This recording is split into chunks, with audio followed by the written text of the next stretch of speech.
الصلاة والسلام عليك يا نبي الله وعلى آلك وأصحابك يا نور الله نويت سنة الاعتکاف.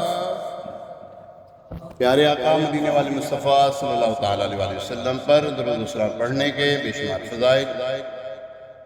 اس سے پہلے نمازی کی طرف منہ کر کے نہ کھڑے ہوں, ادھر منہ کر لیں, کھڑے لیں, کوئی بات.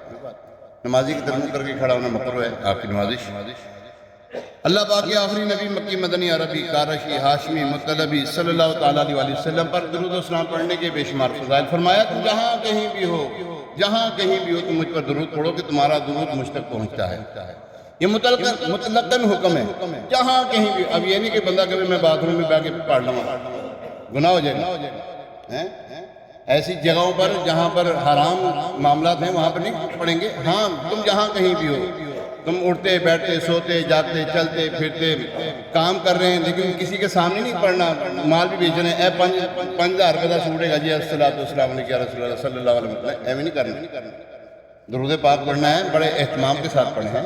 فرمایا جو بندہ شوق اور محبت کی وجہ سے مجھ پر 3 مرتبہ صبح و شام درود پاک پڑھے, اللہ تعالیٰ پر حق ہے کہ وہ اس دن کے اس رات کے گناہ بخشے. اتنی فضیلت ہے. اللہ کریم عمل کی توفیق عطا فرمائے. صلو علی الحبیب صلی اللہ تعالیٰ علیہ محمد. اور کوئی کسی کو شفاعت کرے گا بروز قیامت کے نہیں؟ اب بولو صحیح, آواز کرنا. اب بولو, پیچھے سے بولو نا, چپ کر. ہاں جی بولو, کوئی شفاعت کرے گا کہ نہیں کرے گا کہ نہیں کرے گا؟ یعنی نہیں کر رہا کوئی نہ کرے. آیت الکرسی پڑھتے ہیں. اللہ لا الہ الا هو الحی القیوم. الہی ذرا تسی پڑھتے رہو, جے غلطی ہوئے تو میں نہیں داسنا. بسم اللہ الرحمن الرحیم. اللہ لا الہ الا هو الحی القیوم لا تأخذه سنۃ ولا نوم لہ ما فی السماوات و ما فی الارض. آگے کیا ہے؟ سارے پڑھو ذرا, اینا ہی پڑھنا صرف. دوبارہ پڑھو ذرا. من ذا الذی یشفع, جس کو اللہ تعالیٰ یعنی کہ شفاعت کوئی نہیں کرے گا, الا باذنہ. اب یہی لکھے ہیں, اور آگے یہ لکھا ہوا ہے جس کو اللہ چاہے. اب اللہ کس کو چاہے گا سنیں. اللہ اکبر. یہاں پہ لکھا ہے جی شفاعت کرنے والے جو ہیں وہ کون کون ہوں گے جی؟ آئیے سنتے ہیں. شفاعت کرنے والے جو ہیں علماء, حفاظ, شہداء, حجاج کرام, صالحین, انبیاء کاملین, انبیاء کرام, اولیاء کاملین, انبیاء کرام علیہ السلام, اور امام الانبیاء علیہ السلام کو جو شفاعت کا معاملہ ہے وہ شفاعت کبریٰ ہے. وہ شفاعت سب سے افضل شفاعت سرکار علیہ السلام کی ہے. فرمایا میں بروز معاشر اپنے بڑے کیا فرمایا؟ ایویں نہیں, بڑے کبیرہ گناہ کرنے والوں کی شفاعت کروں گا. میں بھی اس میں شامل. اے کاش میں بھی ان کی شفاعت سے جنت میں جاؤں گا انشاءاللہ. اے کاش نہیں بلکہ جائیں گے انشاءاللہ ان کی شفاعت سے.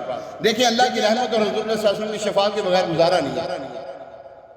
اللہ کی رحمت کے بغیر اور حضور صلی اللہ علیہ وسلم کی شفاعت کے بغیر ہے ہی نہیں گزارا. پھر کیا میں نے جو دنیا پہ نہیں مانگ رہا نا, جو یہاں پہ کہتا نہیں آج لے ان کی بلا, فرماتے نا آج لے ان کی پناہ, آج مدد مانگ ان سے, پھر نہ مانیں گے قیامت میں اگر مانگ گیا. ہاں قیامت میں جو ہے نا ہوش شربہ جو معاملات ہیں, حدیث پاک پڑھیں تو صحیح. حدیث پاک سے حضور صلی اللہ علیہ وسلم فرماتے ہیں حضرت آدم علیہ السلام کے پاس آئی ساری قومیں, ساری امتیں, 1,24,000 کم و بیش انبیاء کرام کی امتیں حضرت آدم علیہ السلام کے پاس آئیں گی. عرض کریں گے اے ابو البشر, حضرت آدم علیہ السلام کے القابات دیں گی امتیں.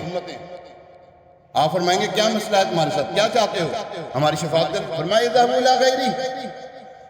الى غیری, جاؤ کسی اور کے پاس جاؤ, آگے جاؤ. حضرت نوح علیہ السلام کے پاس آئیں گے. آدم ثانی ہے آپ, حضرت نوح علیہ السلام کو کہیں گے آدم ثانی ہے. اللہ نے آپ کو اتنی لمبی عمر دی تھی اور اللہ کے بڑے قریب ہیں آپ. فرمائیں گے اذهبوا الى غیری. حضرت موسیٰ علیہ السلام کے پاس آئیں گے, یہاں تک کہ حضرت عیسیٰ علیہ السلام کے پاس تمام امتیں آئیں گی. کوئی اس کے اندر ہے ہی نہیں, کوئی کہے کہ جناب حدیث ہی نہیں, کوئی بھی نہیں کہتا. سارے مانتے ہیں, جڑا کلمہ پڑھتے ہیں سارے مانتے ہیں, پاویں کوئی بھی ہوئے, سارے مانتے اس حدیث کو. حضرت عیسیٰ علیہ السلام فرمائیں کہ ہاں اگر کوئی شفاعت کرنے والا ہے تو حضور علیہ السلام حضرت محمد مصطفیٰ صلی اللہ علیہ وسلم وہ ہیں شفاعت کریں گے. جب حضور علیہ السلام کے پاس صحابہ آئیں گے نا کہیں گے یا رسول اللہ انظر حالنا. کیا کہیں گے؟ آج ہی کہہ لو یار تہاڈی مہربانی. نہیں کہو گے تو اتنے تو کہنا ہی کہنا تسی. پیچھے والے نہیں بولن دیا کرو. مینو پتا ہے میرے فرنٹ سیٹ والے بڑے ہوشیار ہیں. پیچھے والے نہیں بولن دی. میری جڑی سواری پیچھے بیٹھی ہے نا ہاں کیا کہنا ہے؟ ہاں یا رسول اللہ انظر حالنا. یہ تو اللہ تعالیٰ نے قرآن پاک میں حکم دیا ہے قالوا انظرنا. ہاں وہ کیا ہے؟ قالوا رائنا. نہیں یا ایھا الذین آمنوا لا تقولوا رائنا. رائنا نہیں کہنا بلکہ وقولوا انظرنا. ہاں وقولوا انظرنا. کیا ہے؟ وقولوا انظرنا. یا رسول اللہ صلی اللہ علیہ وسلم ہمارے حال ذات پر نظر فرمائیں. تو ہم اسی لیے تو کہتے ہیں یا رسول اللہ انظر حالنا. قرآن میں ہے نا یہ یا رسول اللہ انظر حالنا یا حبیب اللہ اسمع قالنا. اب اگر کوئی کہ وہ تو اس وقت کے لیے تھا قرآن بھی پڑھ دے. قرآن بھی اس دور واسطے سے ہم واسطے تھوڑی گا. آپ کے لیے تھوڑی ہے نا. قیامت تک کے لیے یہ بنی نوع انسان کے لیے ہے. قرآن جو ہے یہ بنی نوع انسان کے لیے ہے. اس دور کے لیے نہیں تھا کہ جناب اس وقت قرآن کی آیت نازل ہوئی تھی اس وقت کچھ مسئلے تھے یہ تھے وہ تھے معاملہ تھے. اگر ایسی بات تو آج نہیں مانیں گے پھر قرآن کا ہمارے پاس ہونے کا مقصد کیا ہے؟ مقصد کیا ہے؟ مقصد یہ ہے کہ اس کے اوپر عمل کرنا ہے. ابھی بھی وَلَوْ أَنَّهُمْ إِذْ ظَلَمُوا أَنفُسَهُمْ جَاءُوكَ. کیا عمل نہیں کرنا اس کے اوپر؟ کیا ہے اس کا مطلب؟ فرمایا جب تم اپنی جانوں پہ ظلم کر بیٹھو تو میرے محبوب کی بارگاہ میں حاضر ہو. ان کی بارگاہ میں حاضر ہو. قرآن فرما رہا جانا چاہیے کہ نہیں جانا چاہیے؟ جانا ادھر نہیں جانا. جانا کہاں ہے؟ مدینے. کہاں جانا ہے اور کہاں جانا ہے؟ اللہ کریم ہمیں مدینے والے کی محبت عطا فرمائے. مدینے بھی جائیں. مدینے جا کے محبت نہ ہو تو فائدہ جان دو. ہیں جی محبت ہی نہیں ہے ان سے تو پھر جانے کا فائدہ کیا؟ تو یاد رکھیں حضور علیہ السلام شفاعت کبریٰ کا دروازہ کھولیں گے. ویسے شفاعت عالم کرے گا, حافظ کرے گا, حاجی کرے گا, نمازی کرے گا. حدیث پاک میں یہ بھی مضمون موجود ہے جہنمیوں کی صف لگی ہوگی جہنم جا رہے ہوں گے, جنتیوں کی صف لگی ہوگی جنت میں جا رہے ہوں گے. جہنم میں سے نکل کے ایک جنتی کے پاس آئے گا, اس کو کہے گا اوے تو نے مجھے پہچانا نہیں میں نے نہیں پہچانا. وہ کہے گا میں نے کل تجھے جو ہے دنیا میں نے وضو کروایا تھا تجھے. جی ہاں حدیث پاک یہ میں نے تجھے وضو کروایا تھا, میں نے تجھے پانی پلایا تھا, میں نے تیرے کام کیے تھے. کہہ جا مطلب بیان کر کیا تو چاہتا ہے؟ کہنے لگا مجھے جنت میں اپنے ساتھ لے کے جا. پھر اللہ تعالیٰ یہ سارے معاملہ دیکھ رہے ہو. اللہ فرمائے کہ جا اس کا ہاتھ پھر جنت میں لے جا. اور شفاعت وہ بھی کرتا بھی آگے یار. تسی کہندے تو شفاعت ہی کرنے والا نہیں, تیری نہیں ہوئے گا کوئی شفاعت کرنے والا. ساڑھے تے ہے نا کہ شفاعت کرنے والا. کیسے آقاؤں کا بندہ ہوں رضا. اعلیٰ فرماتے کیسے آقاؤں کا بندہ ہوں رضا. ارے بول بالو میری سرکاروں کے. ہم وہ نہیں ہے مر گیا مردود نہ فاتحہ نہ درود. دعا نہیں مانگنی, یہ نہیں کرنی, دعائیں مغفرت کرنے کا فائدہ. قرآن فرماتے ہیں دعائیں مغفرت کرو ان کے لیے. اللہ کریم عمل کی توفیق عطا فرمائے. آمین بجاہ نبی الامین علیہ السلام. رب العالمین صلاۃ والسلام علی خاتم النبیین وعلی آلہ واصحابہ اجمعین. صلاۃ والسلام علیک یا رسول اللہ وعلی آلک واصحابک یا حبیب اللہ. صلاۃ والسلام علیک یا نبی اللہ وعلی آلک واصحابک یا نور اللہ. نویت سنت الاعتکاف. رسول اکرم نور مجسم شاہ بنی آدم صلی اللہ تعالیٰ علیہ وآلہ وسلم پر درود و سلام پڑھنے کے بے شمار فضائل. فضیلت میں آتا ہے جو بندہ دن بھر میں 3 مرتبہ صبح 3 مرتبہ شام درود پاک پڑھے, اللہ تعالیٰ کا حق ہے کہ اس کے اس دن کی اور اس رات کی گناہ بخش دے. اللہ کریم ہمیں بھی زیادہ سے زیادہ درود و سلام پڑھتے رہنے کی توفیق عطا فرمائے.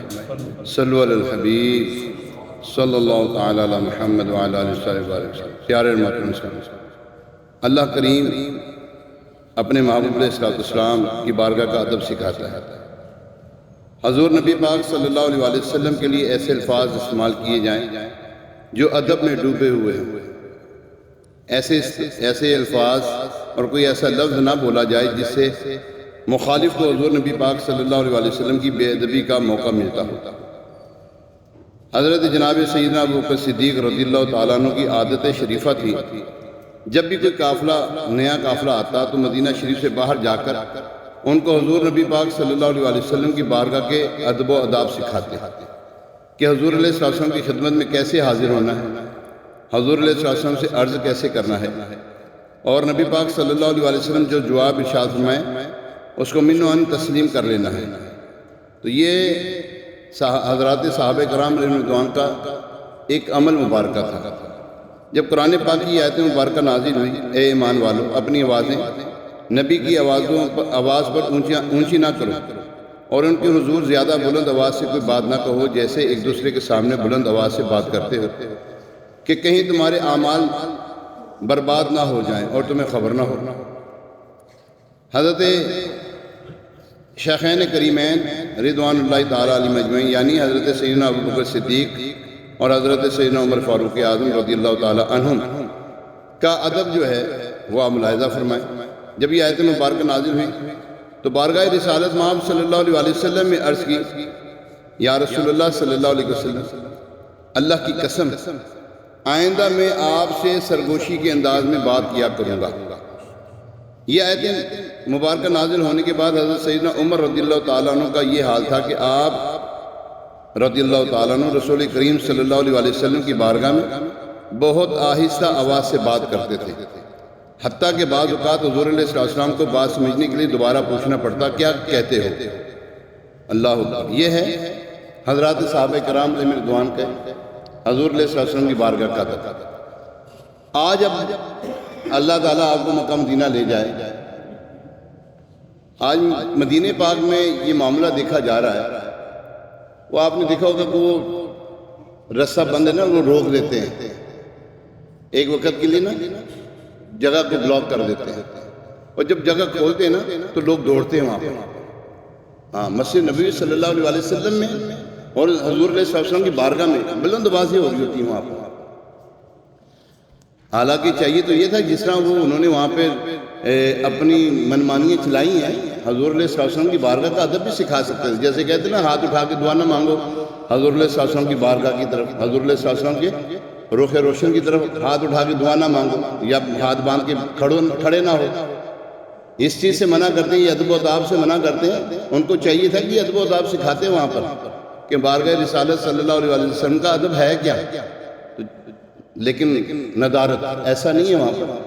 اللہ کریم ہمارے مقدس مقامات کو ایسوں کی چنگل سے آزادی عطا فرمائے، اور اللہ تبارک تعالیٰ ہمیں جب بھی محبوب علیہ السلام کی بارگاہ کی حاضری نصیب ہو، نہایت ادب کے ساتھ، نہایت لجاجت کے ساتھ بارگاہ رسالت صلی اللہ علیہ وسلم کی حاضری کے جو ہے نا وہ معاملات کو پورے کرنے کی توفیق عطا فرمائے۔